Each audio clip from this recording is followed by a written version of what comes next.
They didn't get the baptismal covenant quite right, because the first part had the short question and the long answers in the Apostles' Creed, so it's fleshed out. The second part, they reversed it and let you be passive. Well, we don't want no passive people. So, I like this really a lot, the way it reversed it. It's saying, how will you live out this promise? Because that's what baptismal ministry is about. How we live out our promises. It's more active. It's balanced. So, just a quick review from your catechism.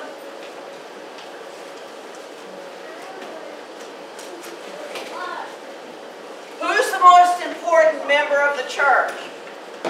Lay people. All right, good job. You got that. Pew. The people in the pew. What is common to all orders of ministry? Yes, baptism is, but in the catechism. Look at the four orders of ministry: laity, bishops, priests, and deacons. What's common in all those? They all have ministry. Represent Christ and His church. So what's the special role of the laity? Where does the laity function? In the world. In the world. So although it's very important to have people leading lessons and acolyting and playing the music and singing in choirs, when we have a choir and God sent us not only the next rector, but the next music director, right? So we can have the fullness of our ministry back in that. The laity bear witness in the world. That's your primary witness. Otherwise, church is 1 hour on Sunday morning. And that isn't even a tithe. So, it's in. So, what do you use in the world? To do your ministry, your gifts and talents. And what's the purpose? Bring Others to Christ. Yes, the Catechism says it, to carry on Christ's work of reconciliation. And I think it's important we keep that in mind. We're to be reconciled with one another as well as with God. Love, love one another. It's the way I used to do children's chapel. God has 2 rules. Love God, love each other. And if we get those 2 rules down, we've got Christ loving the world. So, because you're doing a new rector, let's look at the priest one. Skip the bishop and deacon one. What's the primary focus of the ministry of the priest? Pastor the people.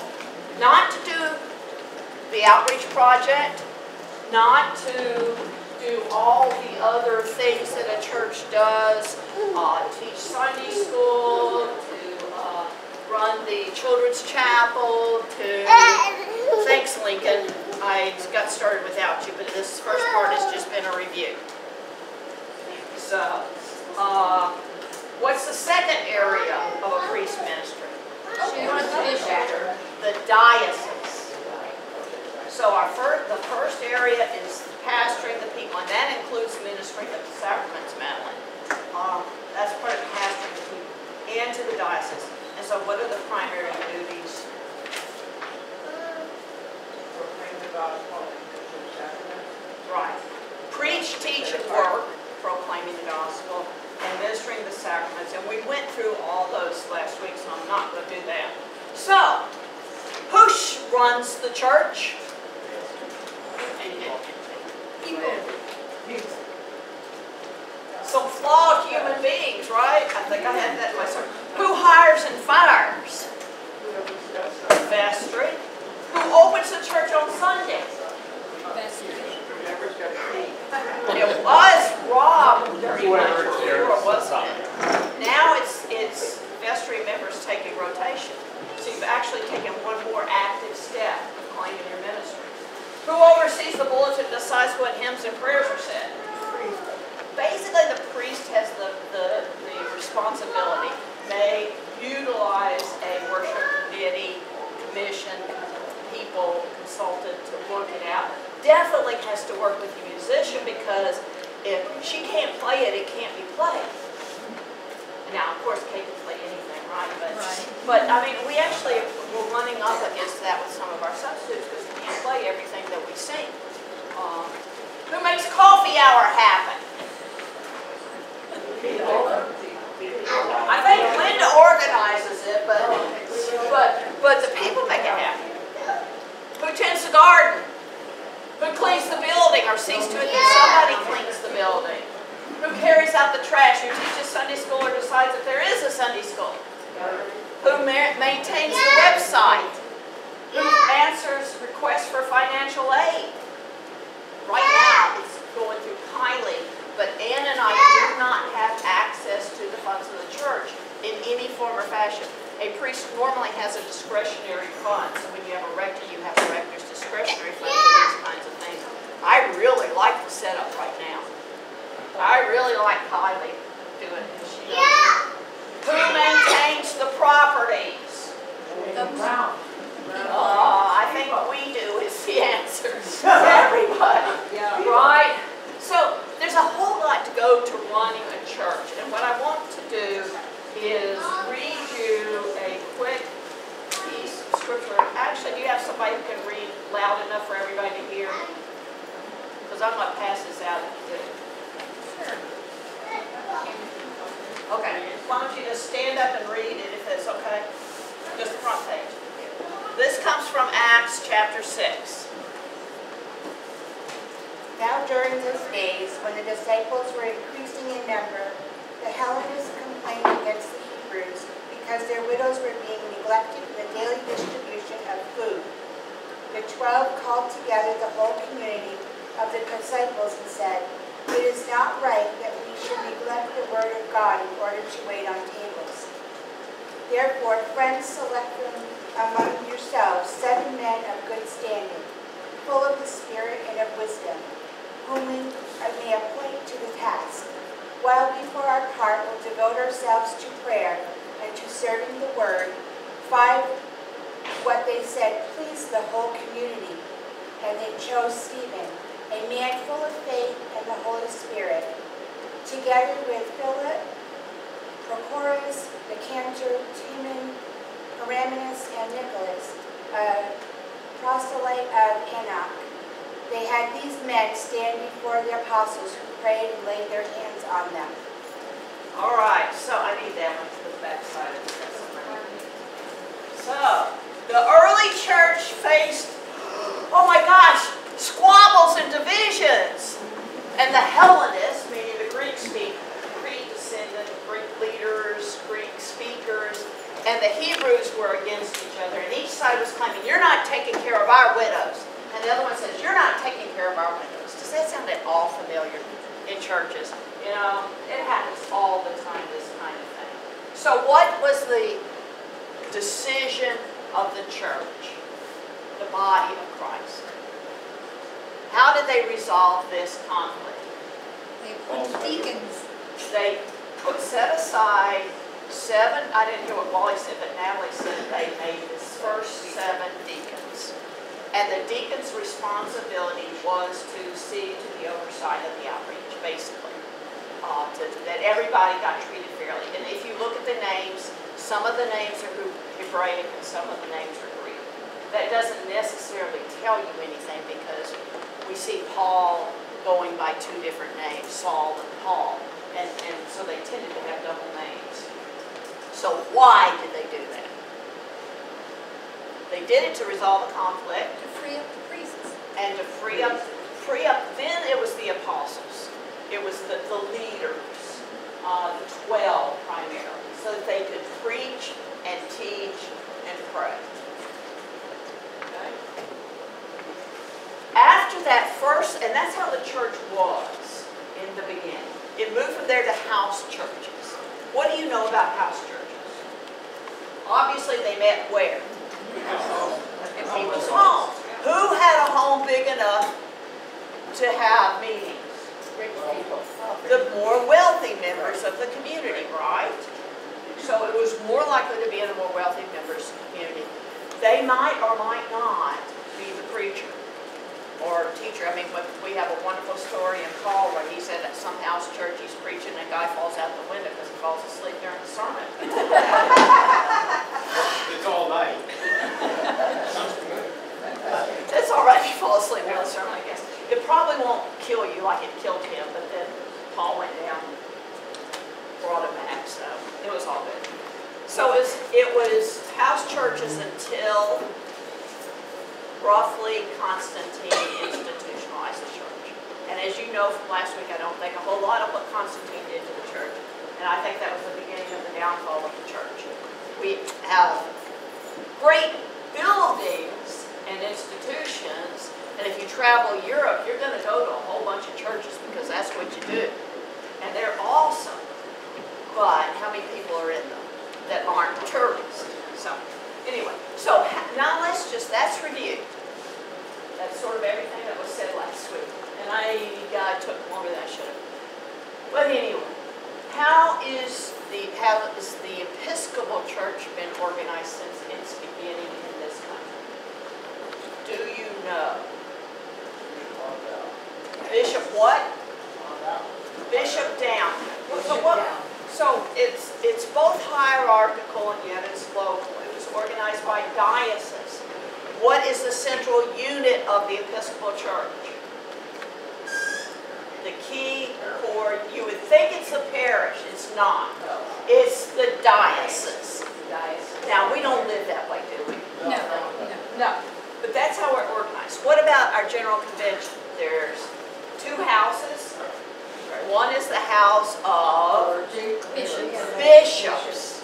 The other is the house of deputies, half of which are ordained and half of which are laity. So we're down to the laity controlling a fourth of the polity of the church. They're having a fourth of the order. So, is Steve leaving us on that note? No, good. What about our presiding bishop? Originally, presiding bishop was a diocesan bishop who didn't stop being a diocesan bishop. And in fact, I think one of the first bishops of Vermont, I don't know if it was the first one, but one of the early, it was the first one, was in fact the presiding bishop as well. But they didn't give that up. And then finally it got to the point where it was obvious that we needed some kind of central head, and a bishop couldn't run a diocese and the national church, so we started electing them. And originally, anybody know how long they were elected for? 12 years. Now they're elected for 9. Much more humane. And by the way, pray for Michael Curry. If you don't know this, he has internal bleeding. He's got a mass on his presiding bishop, Michael Curry. He's got a mass on an adrenal gland or next to an adrenal gland. He's going to have surgery. So just keep him in your prayers. So, that's how we're organized, but how are we to be church? How are we going to be church? Now I'm going to tell you a little bit of an aside. I recently finished listening to a book on tape called The Beautiful Mystery by Louise Penny. I love these books because they take place right across the river, right across the border in Quebec. Except for, that's not how you say it. But anyway, I can't, Quebec. I can't say Quebec. But anyway, it's really cool because they talk about Vermont. Yes. Because it's just on the other side of life. But anyway, this particular one, The Beautiful Mystery, is a story about a monastery in Quebec province, someplace out in the hinterlands. And there's a lot of reflections in this book, this novel, about the church of the past and the way the church is perceived by today's majority people, secular people, the average person on the street. In Quebec, guess what the percentage of people going to church are? Maybe 2, 3%, 5%. It's much lower than the U.S. I'm talking about Quebec City. I'm not talking about the whole province. But they were talking about the treasures, and one of their treasures was their Gregorian chant. You remember a while back when there was that burst of Gregorian chant popularity with a CD chant and stuff. But this is their key thing. But they're locked. Nobody can find them, and nobody can come in. And now their building is crumbling. You know, and so they're having a fight over, do we keep ourselves the way we've always kept ourselves pure with our chant? Somebody let their chant get out on tape. Or do we go ahead and make a big deal of this and go out in the world and sell our chant? What do you hear in that story parallels to life in Holy Trinity today?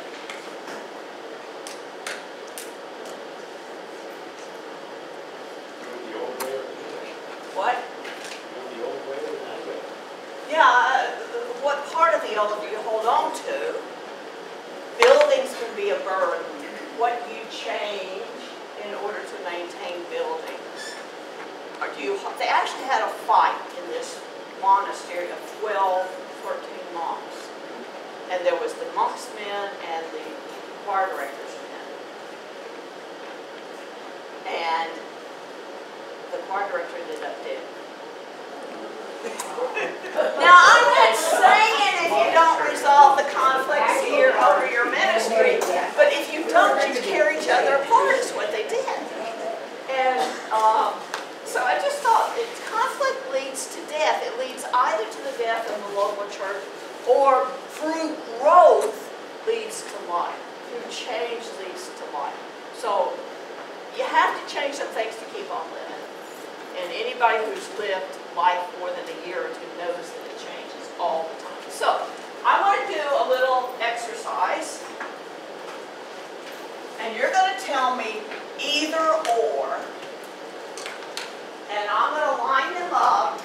And we're going to put a little bar here between the either or. And you're going to tell me where Holy Trinity is. But to begin with, when I say the word church, what's the first thing that popped into your mind?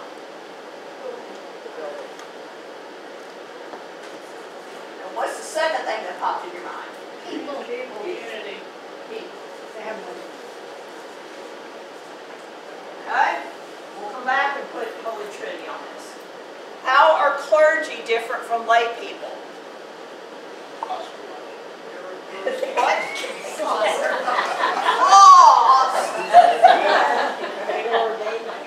Ordained. So what does ordination do? You can give sacraments. It's the power to empower those sitting.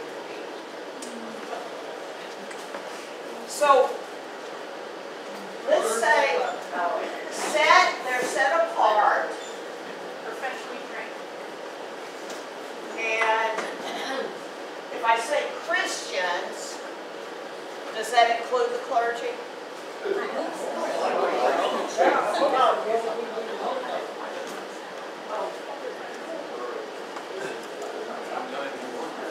So the clergy is with the people. So instead of being set apart, is with. Where is your focus? Where's the focus in a local church? You can look at the budget and say where the focus is. So there's two pieces of focus. What are the two focuses? Foci. What? Outreach. And maintenance. All right, that's a good way to put it. Maintenance can be anything, building, people, Yeah. salaries, maintenance. Okay. What is the core anthropology? Now I'm going to make you think now. What is the core identity of the people, the anthropos? Are they sinful? Or are they,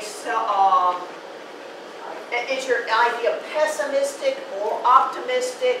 Are you Pelagian? Sorry, that's another term, but forget that one. They're seekers. I think a lot of people in church are seekers for something. So that's seekers. Salvation. Are they basically good or lost? Are they basically sinners or good people who've lost their way? They're both. Okay, so this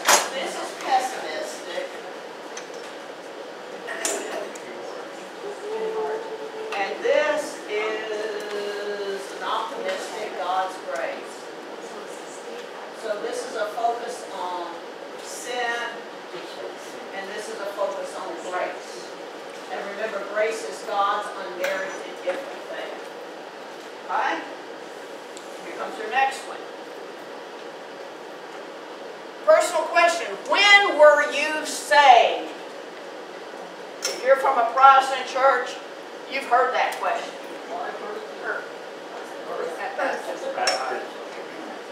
Baptism, birth, when I accepted Jesus as my personal Lord and Savior. Okay, so when were you saved? So what are you worried about as far as salvation goes?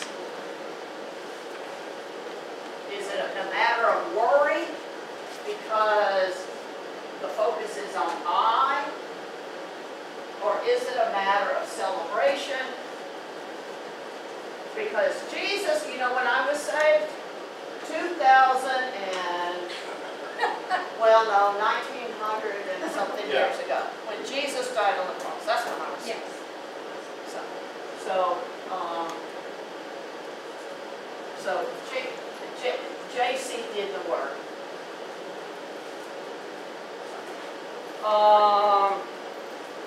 Okay, this is are you subjects or objects? Think about this. Now, if you hadn't been in an English class in a long time, you might not remember still that the subject of the sentence is the actor, and the object of the sentence is the acted upon. So, are you subject or object? Subject.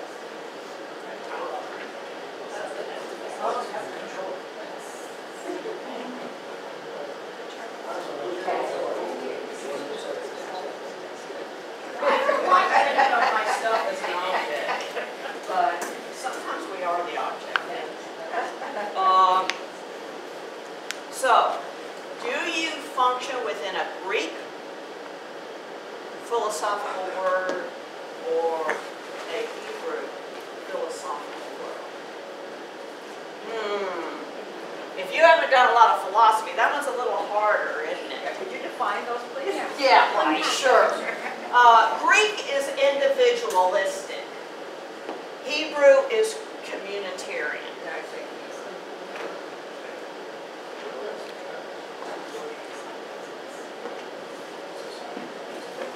I think we in the West are pretty heavy. We're pretty heavy in the Greek, and especially since in the United States, we're very. So, where does stuff start in the church? Does it start from the officials and leaders, or does it start from the people? I'd say both. Okay? So what you're doing, you're realizing you're saying both because there's a spectrum, isn't there? Yes. Yeah. So, okay. So this is,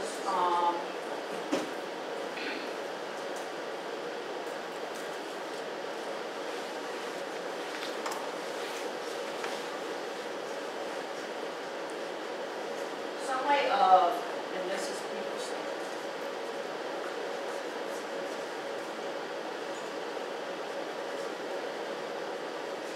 that's actually the wrong word, origin. So another way of saying this is permission granting. To do something, you have to have permission.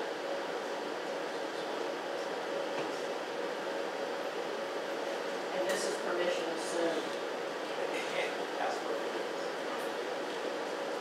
And you know, that doesn't mean you don't have to have some coordination, but it's where it starts.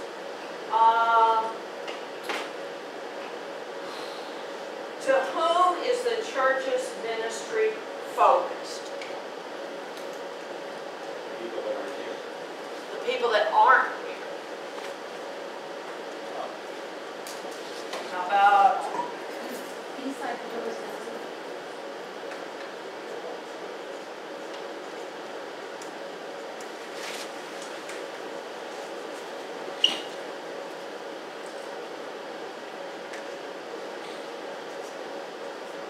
I'm putting this as troubled world and troubled laity.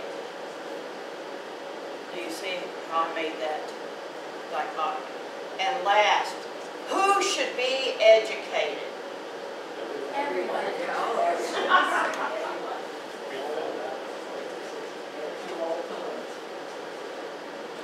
But as I mentioned last week, we've gotten accustomed to an educated clergy. This is going to change.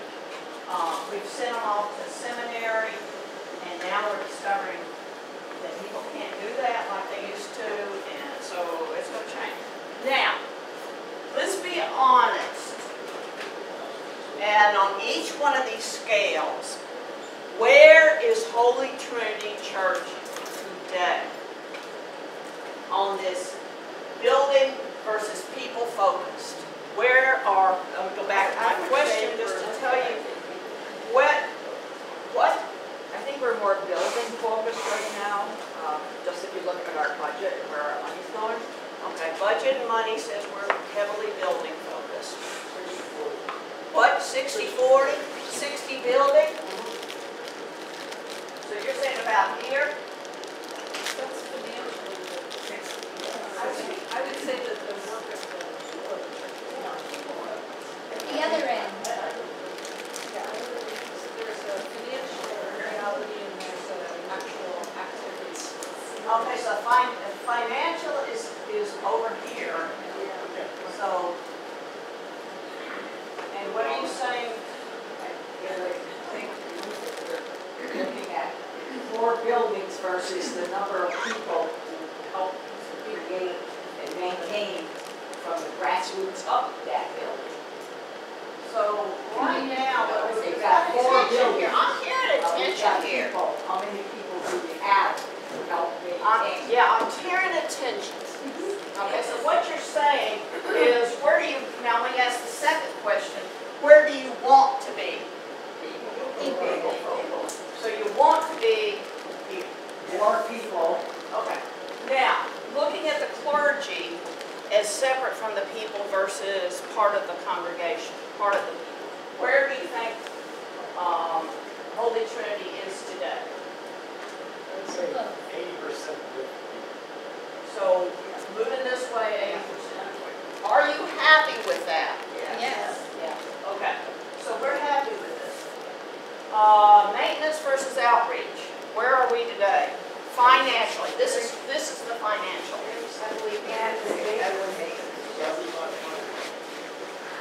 We're way over here, right? Where do you want to be? The other end. The other end. You want to be more here. You want to move this one, this one.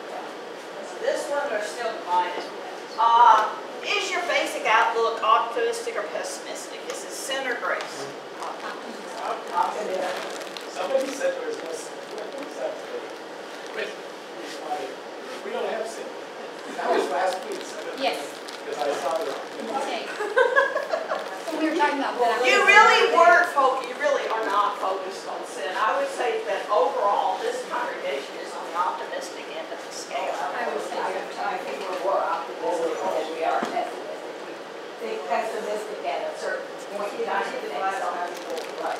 Yeah, but more than half full. Actually, half full, half empty. You see it as half full. I would agree with you as an outsider. That's it. So where is your work? Do you worry about salvation, or are you celebratory? Everybody celebrates. We keep celebrating all the time. Okay, are you an object or a subject of ministry? Yes. We keep celebrating. Middle. Yeah.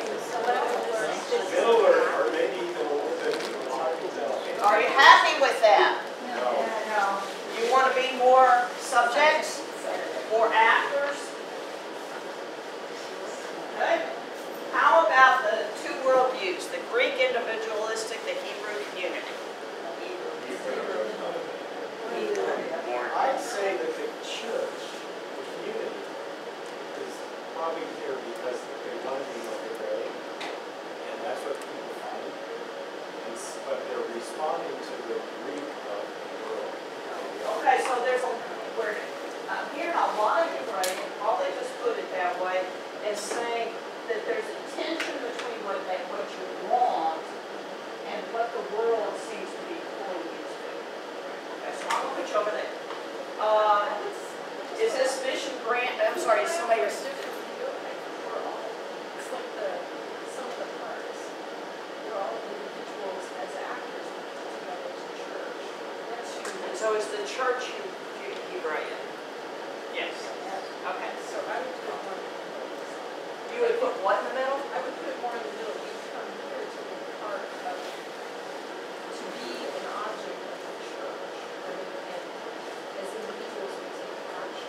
So we recognize that we have a need to push more towards communitarian.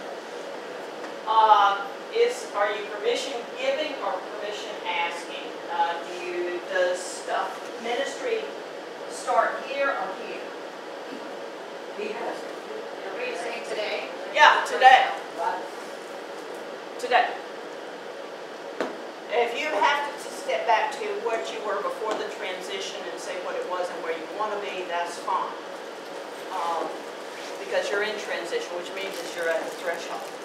You got one foot in each camp right now. So, what is it? Where does ministry start in this parish? I would say in the middle right now, but previously we were to the left. So, are you happy with it here? No. Or do you want to go more to the people?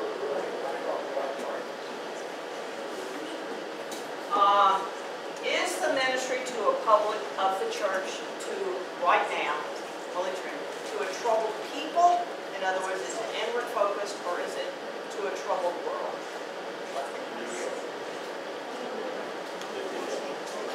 I'd like to see it towards the troubled world, but I don't think we're there.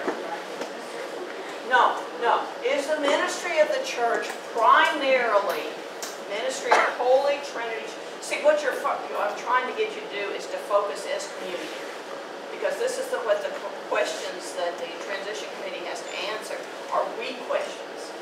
So this helps us find the we answers. Is the primary mission of the church, as it is today, Holy Trinity, to the people of the church, or is it to the people outside the church? You think it's definitely on this side? Are you happy with that? I'd like to go. Way more. I'd like to go. I really want to go way over there. But we need the leadership to help. Okay. That corresponds greatly with the maintenance and the outreach. Exactly, exactly. These two are very similar because your senior budget is going to maintenance and yet you want this in your heart. You see a whole lot of ministry is internal and you want it to be out. And this is what I see in over and over again. There's a desire to move towards this model on this side. Who are the ministers? Who should be educated? Everyone should be educated. Where do you think it is now? How educated in the faith and the scriptures and the tradition and anything that you think of, how educated is Holy Trinity now? We've got, you are higher than your average Episcopal church, I will already tell you that. So, you're definitely not looking at the clergy as the only educated people. But I'm also seeing a pull that we want somebody to come in and do Bible studies and to do this and to do that when there's nothing to say you can't do. So there's some, you're definitely more towards doing much higher incidence, much more than normal. But I think that you still have a desire to go down on more education. On the one before, I think that we are, I agree where we are, but I'd like to find a balance, and I'd like to be more just in the middle. Because I think it's important that we outreach. Find the independent. I think we want to outreach to others, but I think it's important to continue to outreach to ourselves. And so Yes. Oh, you mean you're, this? you got a Yeah, hard You don't arrow want to go there. that far. You want to go towards I want to the be in the middle. I think we need to find a balance to outreach to ourselves as well as So to we're others. going to make this a seesaw. Yeah, because I think where if it's too top heavy, that Book of Common Prayer has a lot of different services that Yep. can be used Yep. to meet And did different Jesus needs at ever different take times. time to feed his own soul? Oh, yeah. All the time he goes off to pray. I think we And they want, keep interrupting you. And they do. we want more of the people taking care of each other than relying on a clergy person to take care of. Okay. So that's the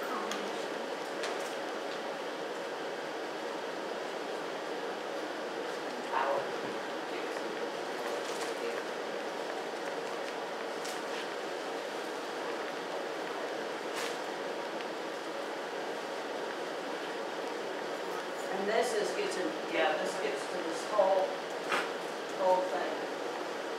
Right there. It wants to be more balanced. Yeah, yeah, I hear you.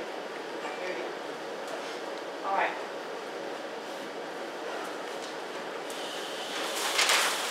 Church has two foci. Remember your Venn diagrams? Barely. Okay, here's life of a church and ministry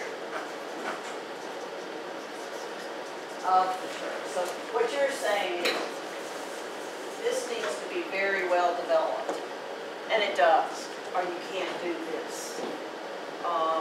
So I should have said mission. I wrote mission. So together, this is ministry. So everything that goes into the life of the church is part of the ministry of the church, but it's also everything that goes into the mission of the church, which is the outreach, is part of the life of the church. Now, I'm going to give you another model to work on.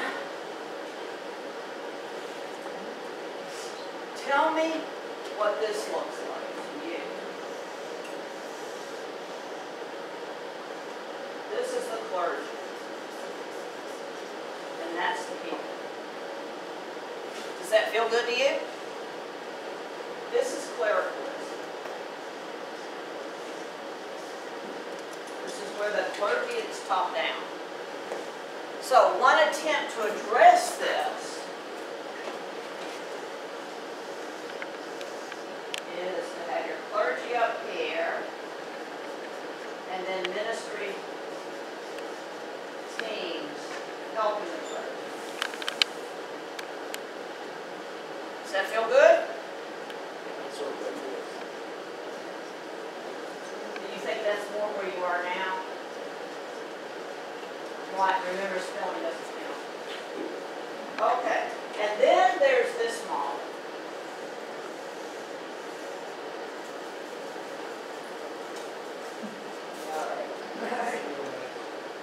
Yeah, it could be a real mess. Baptismal ministry. Okay, so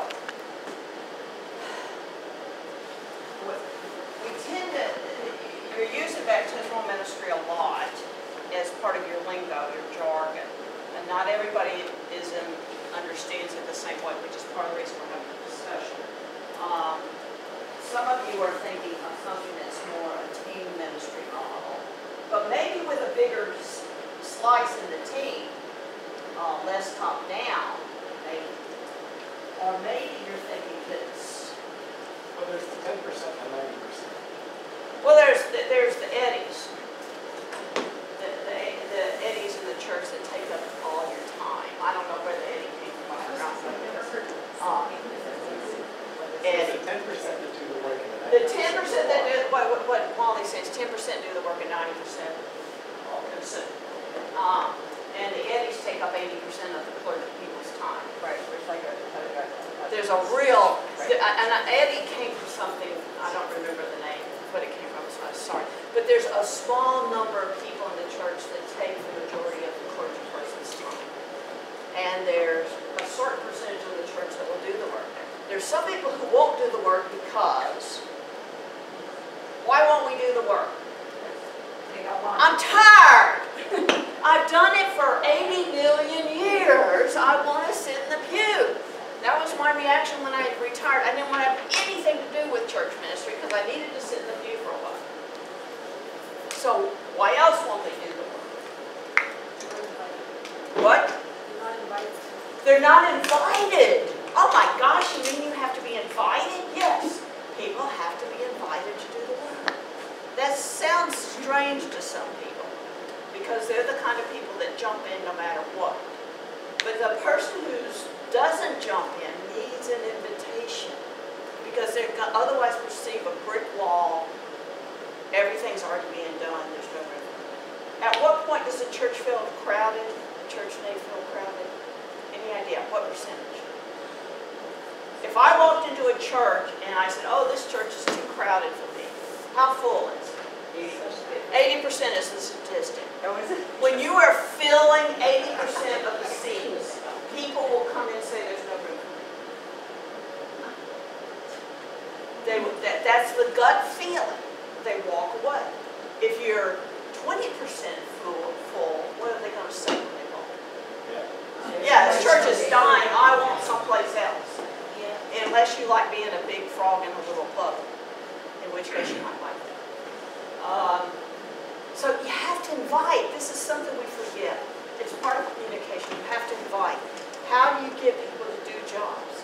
You say, will you do this? Yes, some people will volunteer and say, I want to do this. And you try to say, if you want to, contact. But more often than not, people take a job because someone asks them to take the job. I need your help. That's a beautiful phrase. I need your help. And it might be, you might bring them in on the ground floor. You know, they're just being a part-time volunteer in the Sunday school. That gets them in, and they start to make connections with other people. So invite people into whatever ministry you are involved in. How else? So we're looking at now how we can get more people involved.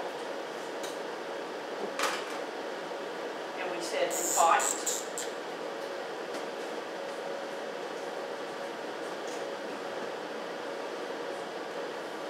Whatever. How do you get people, how do you get from here towards this, even if you don't want to go totally, even if all you want to do is expand the teams, have more objects and more subjects and fewer objects?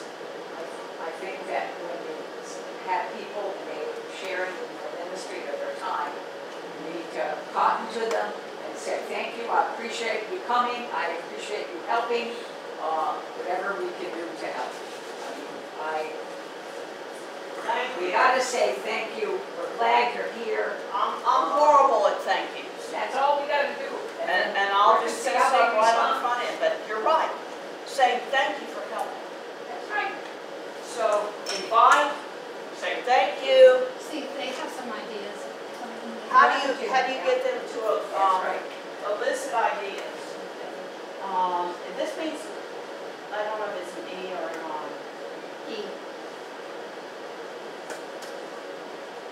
Elicit ideas, which takes It takes a question and answer type of period. conversation. And a Q&A.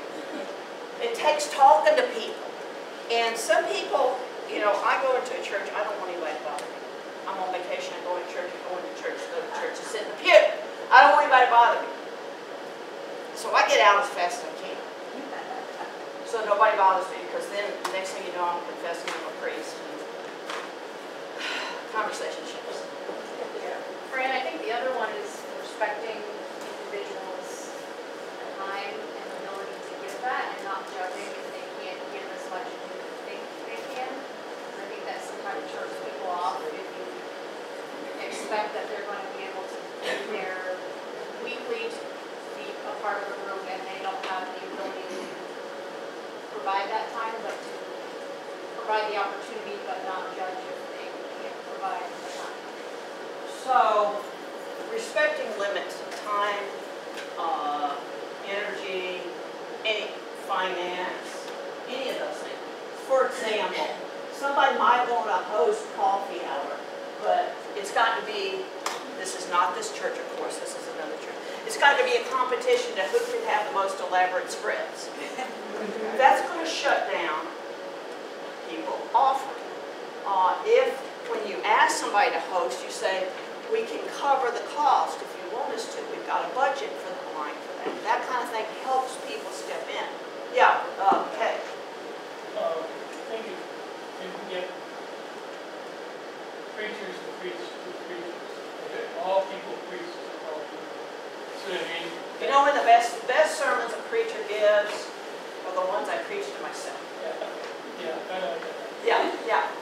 So if I always try to, always first, what is this passage preaching to me? Because that's going to be the most powerful sermons. Even engaging vision. Engaging vision? Yeah. I don't have any good conditions, I'm not participating. So you have something, and this is not just, it's vision, program, and opportunity. I think to go along with that too is think out of the box, try something new. Willingness to try new stuff. That also says new people are welcome.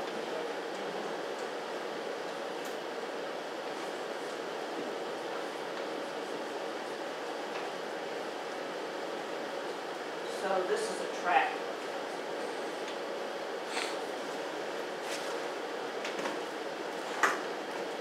Other ways we can move towards. How does it look over here? Pam has some. Yeah, sorry. Outreach is doing that in a couple of weeks. We're going to have a tea, but we're going to invite a lot of people around the town to come in. It doesn't cost them anything. You play a few games, you have something to eat, and they enjoy themselves, we hope. And we're trying to build community that way.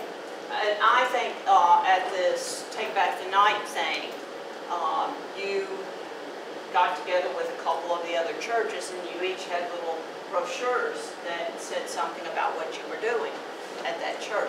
So that's a communication. And you know, communication is two ways.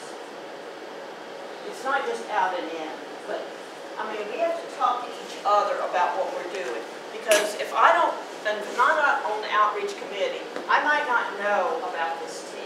What in the heck is this tea she's talking about? I wasn't invited, you know, so then you get put off. So you have to keep, and the other thing is I can't do anything. And then somebody comes up with a tea, and they say, oh yeah, that's like open mic night that we did a few weeks ago, except for it's for older people. I won't say older people. But anyway, you know, you beam off of each other if you share what you're doing. And so I know Natalie's always wanting things for the newsletter. And get it in there. And read it! Yes. The Quilt Guild has a newsletter, and the editor puts a mistake in there. And if you find a mistake and email her first, you get a prize. So you have to read the whole thing to find the mistake. And she puts a goofy word in there, that's not good. That's like you do it like that. Yeah. Yeah, but our society is moving toward this. What? Oh, This world. You can get the newsletter on your phone. This world is this way. We got to keep our brains expanding because our fingers can do At the only so same much time, you also have to, at the same time as you're learning to be more computer literate, that's all I can say. The current younger, I'd say less than 30 even, people are growing up computer literate, but definitely in the 20s. They grew up with it. I mean, it's part of their lingo. It's not ours. Most of the people in this room did not grow up. Most of the people, sorry, I'm not leaving out anybody intentionally, but we have to learn, though, that there are some people who simply cannot manage that technology. Either they don't have the money, or all they have the money for is an iPhone. And so they don't have a computer, and not everything comes across an iPhone very easily. I don't know how difficult it is to read the newsletter. So we put print editions out. So we're willing to mail to people who can't do that. If you want to get everything mailed, just like Kylie knowing we give it hard copy. We're doing that for people on the transition team. We're doing that for people in the vestry who cannot access this stuff with their current technology. So it's being aware of the needs of others, both in and out of the community, and how communication happens. How many of you prefer to get your information by email? How many prefer a telephone call? See, I mean, there's difference just right there. I'd rather you not call me.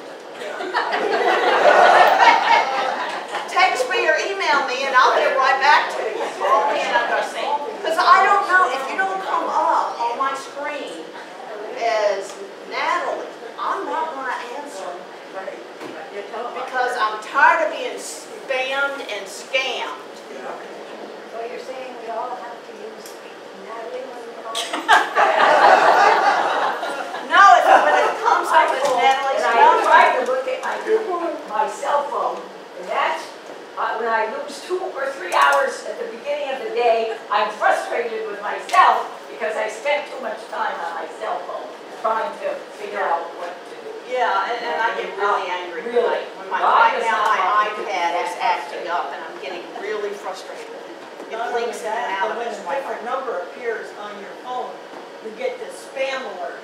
Yes, I have a spam alert. And then you want to get rid of the phone, the number, and then, And it might not be a spam. exactly. My number is an 802 number.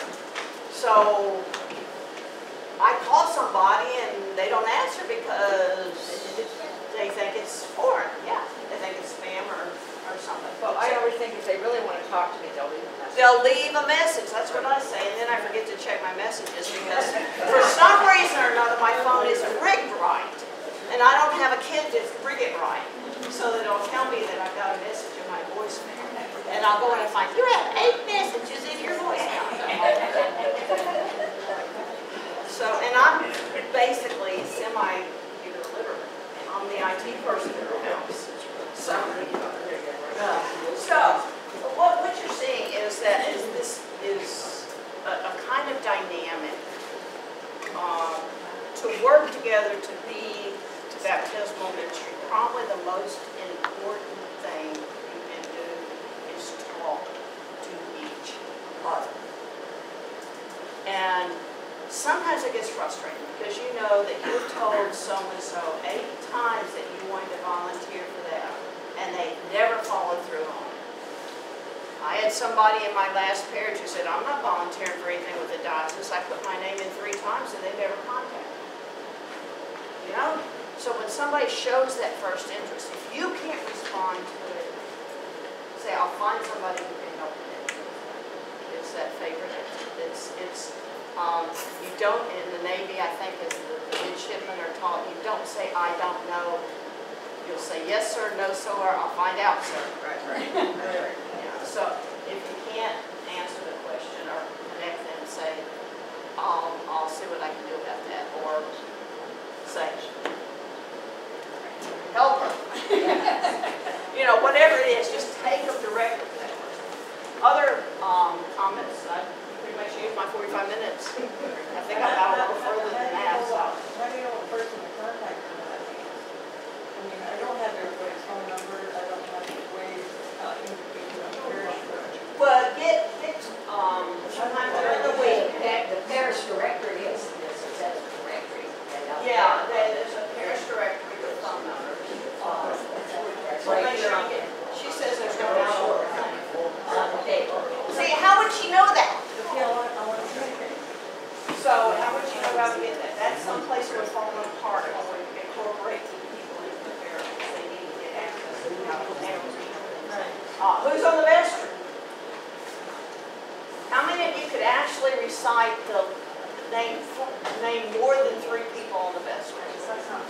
Not very many. And how many of you who are not on the vestry can name 4 people on the vestry? All right, now that's more accurate. So, you know, how do we get this word out? That's part of it. It's part of communication. It's part of communication. Well, it's both and. It's not now and later. It's both and. We can do both things at the same time. A lot of that information is on the Holy Trinity webpage. Now that the website's been updated, a whole lot of it is. Now, is it easy to use for everybody? No, because all of us are not literate. This is a server system. Yeah, it's a service. The question that she's having Here, this is all here on the ship.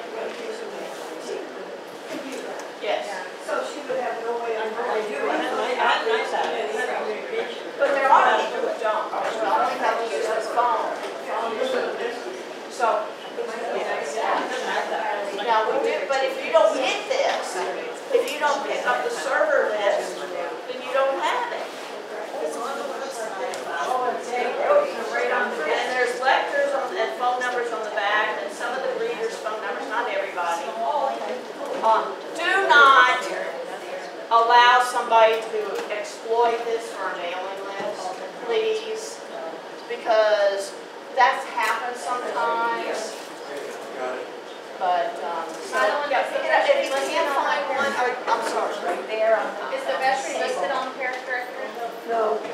No. Because we could add that to the parish directory. It's in the back, it's like, that's why it's in the back. Vestry's not. The vestry's not, is it? Vestry's not on. No, vestry isn't on there. Vestry's not on. A lot of places put it on their bulletin, but right now, we're having a hard time keeping our bulletin to 8 pages, pieces of paper. How about we print less in the bulletin, like we can look up the songs ourselves and save some money and some paper. Well, there's a They thought. voted on that, I didn't like that idea. Majority didn't like that. Really? I would. I think it's, having that, all that. Now, you know, my objection to printing out the whole order of service is, I want you to go to that prayer book. So if you find out when I'm doing something screwy, you can call me on it, because priests can sit there and manipulate your liturgy if you never go back to the book. Now, right now, we're using Enrich Our Worship. It's not in the pews. So you would not get the Eucharistic prayer. And the next seasons of creation from 1st of September to the 1st of Sunday of October is going to be a totally different liturgy. So, right now. But I mean, that's something to consider, seriously. It's one reason people have gone to projected screens. No.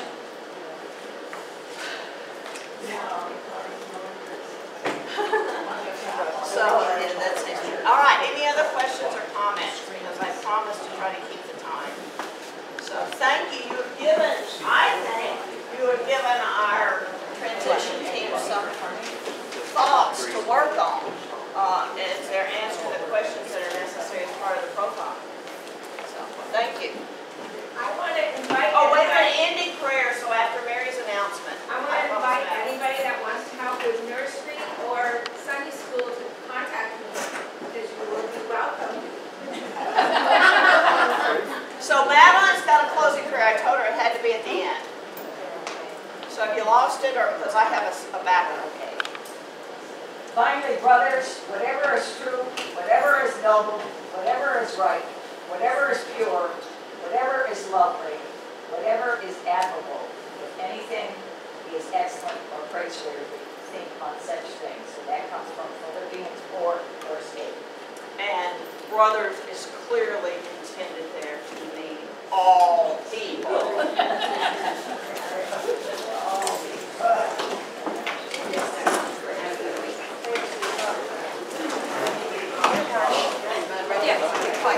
Hi, we are ready. Quite an adjustment.